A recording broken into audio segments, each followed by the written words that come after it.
तो देखते हैं विशाल हृदय वाले व्यक्तित्व, देश के लिए, राष्ट्र के लिए जो बलिदान देते हैं, महात्मा व्यक्ति, श्रेष्ठ व्यक्तित्व कैसे होते हैं, जो दूसरे में प्रेरणा स्रोत, जीवन की स्रोत बरसा देते हैं। महर्षि दयानंद जैसे जो महान बड़े होते हैं, जो सबका पालन करने वाले होते हैं। अंतिम समय जब उनके प्राण नयन पथ से बाहर निकल रहे थे, तब वे मानो विगत शक्ति वाले मानवों को प्राणवान कर रहे थे।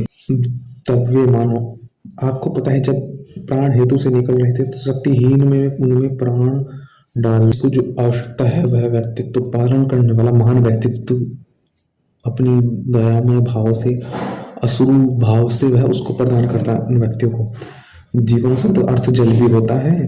अंतकाल में जब भावनाएं अश्रु बनकर नेत्र से बाहर निकलने लगती है, तब उस दृश्य को देख के हिम्मत हारे व्यक्ति को भी हिम्मत प्रदान होती है। हिम्मत देते हैं उसको कि मैं तो जा रहा हूँ, परंतु मेरी एक एक कर्तव्य अब ये अन्य व्यक्ति कर्म से करेंगे। कर्म पूर्वक बल कि अब इस सौंदर्य का पान तुम करो, अब इस शक्ति को मेरी तुम उपयोग करो।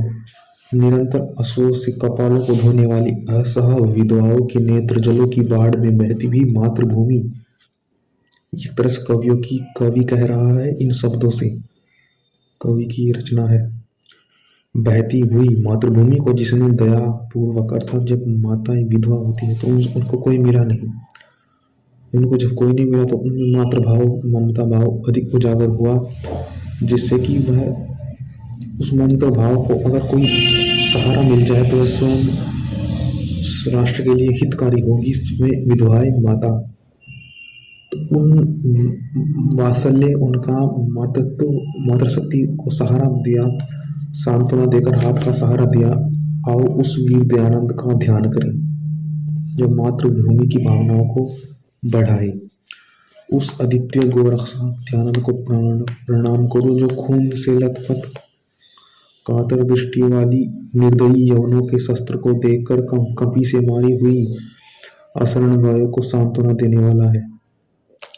जो स्नेह से भरपूर, अर्थात जो उसको दुख भी हो रहा है उस पीड़ा को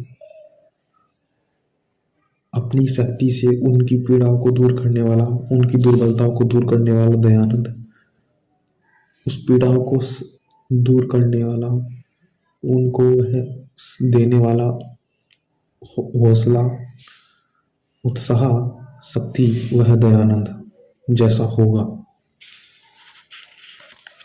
दुर्जनों का दलन करने के लिए असह्य तेज से जाज्वल्यमान था, जो पीड़ित जनों पर जो दयापूर्वक टाक्स बरसाता था, पापों से जनों को पवित्र करता था, से कुलसित व्यक्तियों को पवित्र करता था।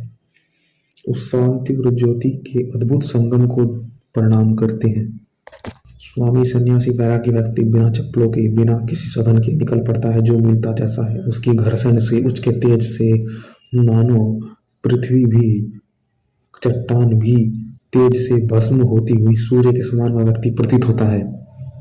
वो व्यक्ति मेघ के समान वर्षा करने वाला होता है। अन्य व्यक्ति चाहते हैं कि कब ये मेघ वर्षा, ज्ञान की वर्षा बरसेगी, कब ये व्यक्ति अपने उपदेश से हमें पवित्र करेगा, अपने उपदेश से हमें मार्ग से पहले ही सचेत कर देगा, हमारी गलती को बता के हमें उस उचित मार्ग पर ले जाएगा। वह दयानंद है होगा।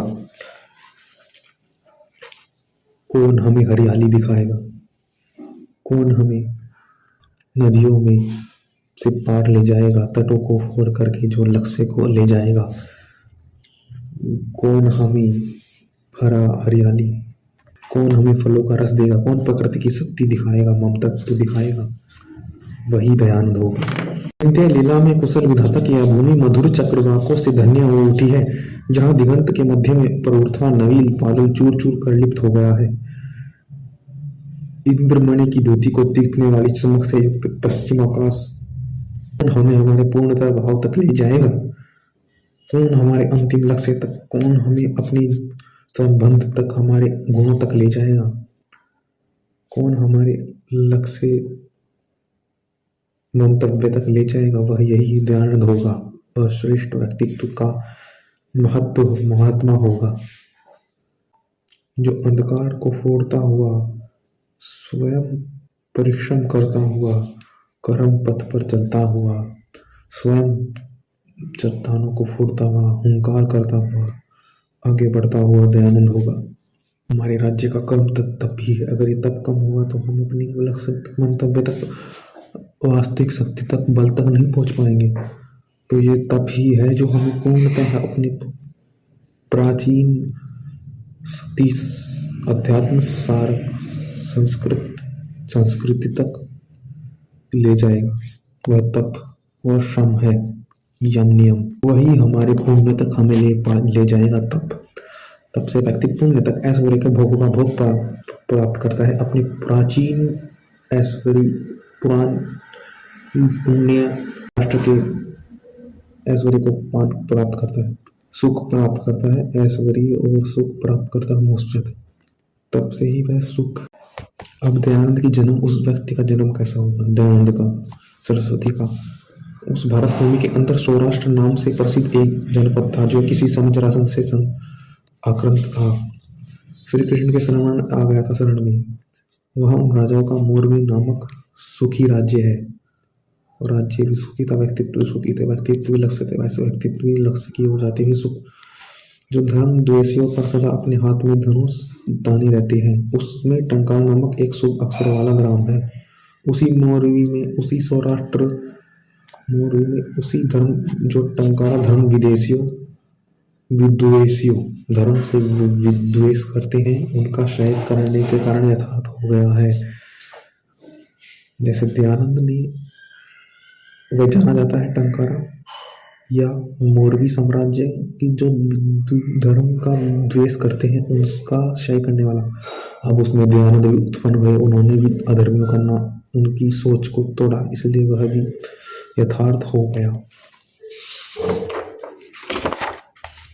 भारत दुर्दशा का इस पद में वर्णन है, जो स्वयं देश को स्वामी कहते हैं। कल्याण के हेतु कोई ब्राह्मण उस ग्राम में आए, कुल दक्षिणापद, लोगों के हित के लिए लोग, तो उसमें एक ब्राह्मण गुण होने के कारण गुणग्राही, हम गुणग्राही तब से महत्व व्यक्तित्व बन के ही, उच्च व्यक्तित्व करके ही गुण ग्रहण कर सकते हैं। ऐसा ही व्यक्तित्व का वह कुल था जो उस मौरवी पति में आया था, ग्राम में आ गए थे। उन्हीं के वंश में त्रिवेदी पदवी से युक्त कृष्ण नामक एक ब्राह्मण ने जन्म लिया, जो दुष्टों को दुष्टता का कर्षण करने वाला था। इसलिए कृष्ण हिमालय की वो कुल उस टंकारा ग्राम में श्रेष्ठ हुआ। उसी कुल में से स्वामी दयानंद जैसा एक बालक उत्पन्न हुआ, जो धर्म विद्वेषियों के लिए भयंकर था। वह मानो सम तप से एक साथ उसमें निवास करते थे। वह लोग उसको जाने, और वह मानो प्रथम चढ़ा करके अधर्मी का नाश कर रहा हो। सम और तप, वह मानसिक शांति भी थी उनमें थी। मरने के बाद भी मानसिक शांति थी कि मैं शांति से लोगों को दे रहा हूँ, शक्ति दे रहा हूँ, जिससे यह समाज का कल्याण होगा, शांति सुख तक व्यक्ति पहुंचेंगे। उनमें सब भी था, उनमें तप भी था, सहन भी थे। वे सहस्वस्थान सहन रूप तपस्या करते थे। उनमें मधुर वाणी थी। मैं भले ही दयानंद का दर्शन नहीं कर पाता हूँ, परंतु मैं चाहता था कि वह उनकी आवाज भी मुझे सुनाई दे जाए। वह ज्ञान एक तरह से ज्ञान परम वाणी का वाणी, अजोगर अगोचर अर्थात वाणी जिसका वर्णन नहीं कर सकती, ऐसी ज्योति है ईश्वर की। उस ज्योति के ज्ञान से व्यक्ति सागर से पार होता है। समुद्र जैसा वह तरंगों जैसा बढ़ करके आश्चर्य जगाता है, उसको पार कर जाता है। ऐसा पार करने वाला ज्ञान व्यक्तित्व, व्यक्ति ज्ञानी व्यक्तित्व, ज्ञान महात्मा, उसको देव देवता भी, महात्मा व्यक्ति को देवता भी आदर देते हैं, और उनके पश्चात देवता सारे महाराजा कृपा का अभिलाषी होते हैं। वो व्यक्ति उनकी कृपा का अभिलाषी होता है। तो छोटे विद्वान की शरण में स्वयं स्वामी समर्पणानंद सरस्वती भी आ गए, जिससे कि ग्रंथ पढ़ते हुए वह भी विद्वानों की शरण में आ जाते हैं। ऐसे व्यक्तित्व पार कर जाते हैं, ईश्वर के धाम पहुंच जाते हैं। ऐसे व्यक्तित्व से वे एक समुद्र पार कर जाते हैं। और वह व्यक्तित्व स्वामी अपनी शक्ति सांत्वना अपनी देता है कि मैं चला जाऊँ, पर तुम भी हार न माना, तुम अपनी शक्ति से देकर और अपनी शक्ति से राष्ट्र, उन्नत राष्ट्र बनाना, हित करना और सुख पाना, ईश्वर से जुड़ना। उसी की आवाज से स्वामी समर्पणानंद भी अपने हाथ से उस अस्त्र को छोड़ नहीं पा रहे थे। उस पाखंड खंडन के अस्त्र को, धर्म हित के लिए सुख के अस्त्र को छोड़ने नहीं जा रहे थे, क्योंकि भले ही बादल की बिजली कितनी कड़कला रही, परंतु सूर्य उसको चीर देगा। भले ही बादल में कितना ही बस आप कितना बलवान हो, परंतु उसको वह सूर्य की किरणें छेद देंगी। ये सूर्य और असुर का मेघ है, देव और असुर का युद्ध है। ये वेदों में भी आता है, हमने इसका प्रकरण भी उठाया था। स्क्रॉल डाउन करना। अपने पंख के समान विषयों को मुझे प्रकृति नहीं लेगी। प्रकृति मुझे अपने गुणों से नहीं इस प्रकृति को मैं अपनी शक्ति से छोड़ूंगा और स्वयं अपनी गुणों तक जाऊंगा। उनके दिए हुए लक्ष्य को कर्म कर्तव्य को करते हुए, उनके मार्ग पर चलते हुए मैं उनको प्राप्त कर सकता हूँ। जैसे उनको प्राप्त हूँ, शांति प्राप्त कर सकता हूँ, सुख प्राप्त कर सकता हूँ। यही हम कहना चाहते हैं। ओम सतपथ के प्रतीक।